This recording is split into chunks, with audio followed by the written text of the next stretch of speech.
आवाजें भी एक जैसी होती है, और अगर ना हो तो आवाजें निकाली भी जा सकती है। मेरे काबिल दोस्त अभी तक तो कुछ साबित नहीं कर सके, लेकिन आवाजें एक जैसी निकाली जा सकती है, यह साबित करने के लिए मैं हवलदार लोखंडे को अदालत में पेश करने की इजाजत चाहूंगा। इजाजत है।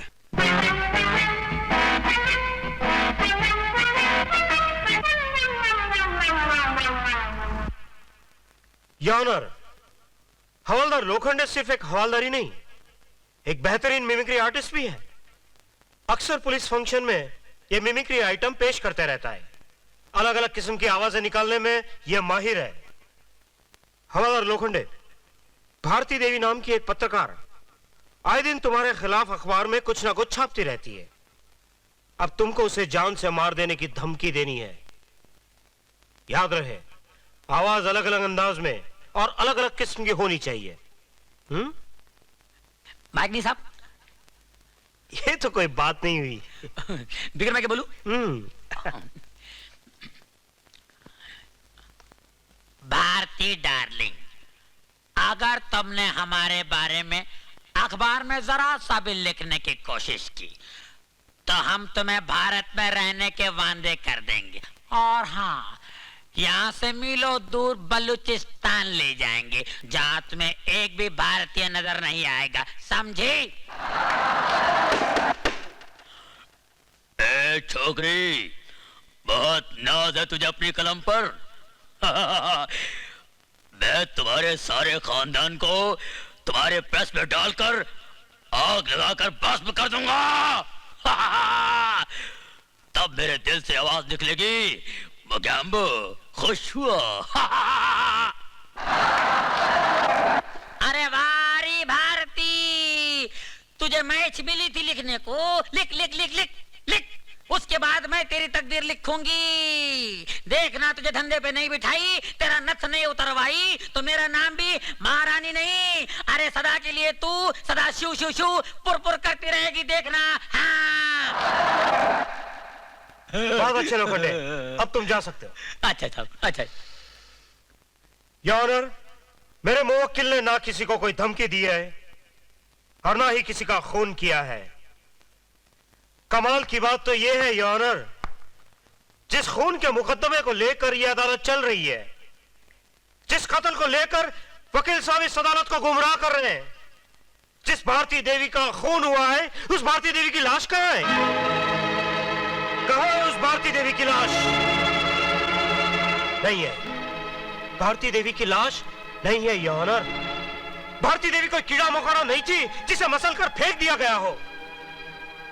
योर ऑनर, ना किसी का खून, ना कोई गवाह, ना हथियार, ना सबूत, ना कोई लाश, सिर्फ वक्त की बर्बादी। सिर्फ वक्त की बर्बादी। मेरे मुवक्किल पर झूठा इल्जाम लगाकर उसे खामखा फंसाया गया है योर ऑनर। ये तो कोई बात नहीं हुई। That's all, your honour, that's all.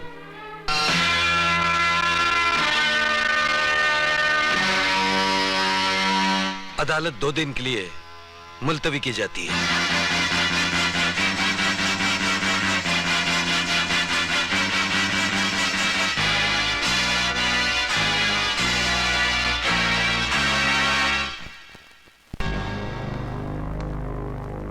मुझे एक बात नहीं समझ में आती है डीवीएम, कि मुकदमे को 2 दिन तक के लिए मुलतवी करने का क्या मतलब? रुपए तो उसके घर पहुंचा दिए गए थे, फिर प्रताप सिन्हा ने फैसला आज क्यों नहीं सुनाया? रंजीते, प्रताप सिन्हा एक जज है, जब तक सारे सबूत उसके सामने नहीं आ जाते वो फैसला नहीं सुनाएगा। रुपया उसके घर पहुंच गया ये हम जानते हैं, वो नहीं। तुम अभी तक प्रताप सिन्हा को समझे नहीं रंजीते, बहुत ऊंची चीज है।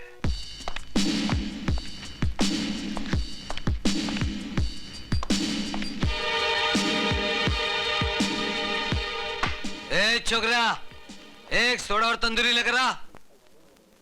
ओ साहब, इधर शराब पीना मना है, अगर आपको पीना है तो बाहर जाओ। अबे 1 क्वार्टर बाहर पीकर आया हूँ, 1 क्वार्टर इधर पीऊंगा। देखो साहब, इधर पीना मना है। अरे मैंने कहा ना यही पीऊंगा, तुझे जो करना कर ले। अरे जा। साहब सुनता ही नहीं। भाई साहब, ये खाने का होटल है, शराब का अड्डा नहीं, आप यहाँ शराब नहीं पी सकते। क्यों नहीं पी सकते? अरे तेरे को समझाया, समझ में नहीं आता क्या? उठ यहाँ से, हट। क्या हो रहा है रे? हैं? क्यों इसे धक्का मारकर निकाल रहे हो? क्या पैसा नहीं है क्या तेरे पास? पैसे नहीं क्या इसके पास? ये यहाँ बैठकर शराब पी रहा है। तो पीने देना। वो बात नहीं है साहब, हाँ। मेरे पास बहुत अच्छे लोग फैमिली के साथ खाना खाने आते हैं। ये यहाँ बैठकर शराब पियेंगे तो लोग इन्हें शराब पीता देखकर क्या कहेंगे? अरे वो अखबार की रिपोर्टर भारती देवी का खून होते देखकर जब कोई कुछ नहीं बोला तो इसे शराब पीता देखकर कोई क्या बोलेगा? बिल्कुल सच कहा तुमने, बिल्कुल सच। अरे भारती देवी एक देवी थी, देवी। इस बस्ती में जो लाइट जल रही है उसके दम से, इस बस्ती में जो पानी आता है उसकी वजह से। नाइंसाफी के खिलाफ लड़ती थी, आवाज उठाती थी वो। लेकिन आज उसके लिए लड़ने के लिए किसी के पास वक्त नहीं है, तो इसे शराब पीता देखने के लिए किसके पास वक्त है यार? अरे मुझे पूरी कहानी सुनाओ, मैं लड़ूंगा भारती देवी के लिए। क्यों मौत को गले लगाने की बात कर रहे हो? तुम नहीं जानते डीवीएम का भाई जग्गी कितना खतरनाक है? उसने सबके सामने भारती देवी की इज्जत लूट ली और उसका कत्ल करके उसकी लाश को जला डाला। तो फिर सोच लो तुम्हारा क्या अंजाम होगा। नहीं नहीं नहीं, मुझे नहीं यकीन हो रहा है। मालिक आप ही बताइए, ये बोल रहे हो सच है क्या? देखो भाई, इस होटल के सामने जो कुछ भी हुआ मैंने ही नहीं सारे मोहल्ले ने देखा है, ये बात सच है। लेकिन आप लोग मेहरबानी करके जाइए अभी, और आप लोग भी यार लफड़े की बात मेरी होटल में आने के बाद ना करें तो अच्छा है।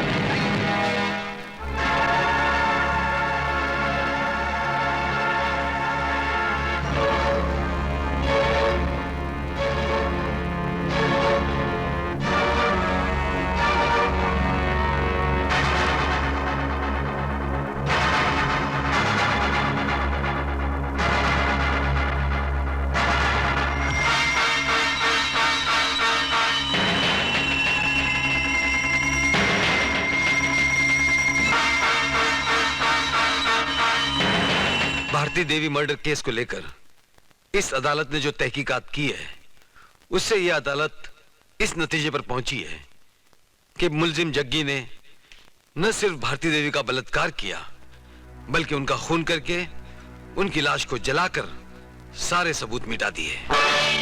किसी भी सबूत को लेकर गवाहों के अदालत तक न पहुंचने की वजह है मुलजिम जग्गी की दहशत जो लोगों के दिलों में बैठी हुई है।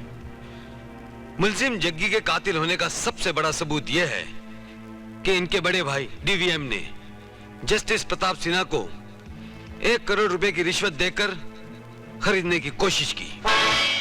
लिहाजा यह अदालत अंडर सेक्शन 120B, सेक्शन 27/4 और दफा 302 के तहत मुलजिम जग्गी को मुजरिम करार देते हुए सजाए मौत का हुक्म सुनाती है।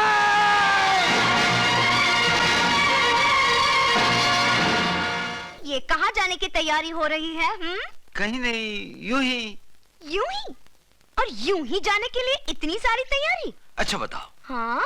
ये कोट अच्छा लगेगा या ये कोट अच्छा लगेगा? सभी कोट अच्छे लगेंगे, लेकिन आप जा कहाँ रहे हैं? सुजाता, इस कोट के साथ ये टाई कैसे लगेगी? सभी टाई अच्छी लगेगी, लेकिन जनाब आप कहाँ जा रहे हैं? हाँ? देखो यार, जब एक मर्द शाम को बंठन कर जाए तो समझा करो यार। समझा करो यार। और उस आदमी को ये भी समझना चाहिए कि वो शादीशुदा है और उस आदमी को अपनी बीवी को साथ ले जाना चाहिए। चलो। एक मिनट। हाँ? जहाँ मैं जा रहा हूँ ना, हाँ? वहाँ तुम्हारा कोई काम नहीं। वो सिर्फ मर्दों की पार्टी है। सिर्फ मर्दों की पार्टी? अरे मगर वहाँ कोई तो अपनी बीवी को लाएगा ना? हाँ, कोई नहीं लाएगा। कोई नहीं? मतलब वहाँ कोई औरत ही नहीं होगी? होगी। हाँ? सिर्फ एक औरत होगी। सिर्फ एक औरत? प्रताप, देखो बात कुछ हजम नहीं हो रही मुझे। हाँ। अच्छा, जुर्म तो कबूल करना ही पड़ेगा। देखो सुजाता, जो औरत वहाँ आ रही है वो दिन। एक मिनट। क्या जस्टिस प्रताप सिन्हा यही रहते हैं? जी कहिए, मैं उनकी बीवी हूँ। आप जरा उनको बुलाइए, मेरे पास उनकी गिरफ्तारी का वारंट है। जस्टिस प्रताप सिन्हा के नाम का वारंट? देखिए मैडम, जज हो या कोई मामूली इंसान, कानून सबके लिए बराबर होता है। क्या बात है सुजाता? इंस्पेक्टर के पास आपके नाम का वारंट है। मेरा कसूर क्या है? आपका कसूर ये है कि आप अदालत में इंसाफ करते हैं और घर में नाइंसाफी करते हैं। कैसी नाइंसाफी? अरे no picnic, no picture, no entertainment at all. आपने कभी ये भी सोचा है आपके घर में आपकी बीवी के साथ एक बहन भी रहती है, करेक्ट? एंटरटेनमेंट के बच्चे, खुद तो दिन रात चोरों चक्कों और मुजरिमों के साथ उलझती रहती है और कसूरवार मुझे ठहराती है। क्या करो भैया, अपना काम ही कुछ ऐसा है कि हंसी मजाक कर करके अपने आप को एंटरटेन करना पड़ता है। कल रात कहाँ थी? एज यूजुअल, किसी केस के सिलसिले में पुलिस स्टेशन रुकना पड़ा। तुम जाकर आराम करो, मेरे कोर्ट जाने का वक्त हो गया। Okay, bye. Good day. अरे भाभी, तुम नहीं जा रही हो? नहीं, मेरे कुछ क्लाइंट्स आने वाले हैं, मैं उनका इंतजार कर रही हूँ। Good day to you too. Bye bye. जज साहब, दाद देता हूं आपकी हिम्मत और बहादुरी की, वरना ऐसे खतरनाक मैटर में तो अच्छे अच्छे लोगों की जुबान बदल जाती है। कोई भी आदमी गवाही देने के लिए आगे ही नहीं बढ़ता। दरअसल गवाही देने वालों की बुजदिली ही कातिलों के हौसले बुलंद करती है। इसी वजह से आपने मुझे बुलाया सर? तुम्हें अर्जेंट फोन करके बुलाने का मकसद यह था कि स्टार शिपिंग कंपनी के पार्टनर मिस्टर मल्होत्रा का मर्डर हो गया है और उसके चश्मदीद गवाह हैं जज साहब। आप कातिल को जानते हैं? जानता तो नहीं, लेकिन मैंने आर्टिस्ट को उसको हुलिया बता दिया है। वो उसका स्केच बनाकर आता ही होगा। सर, ये रहा उस कातिल का स्केच।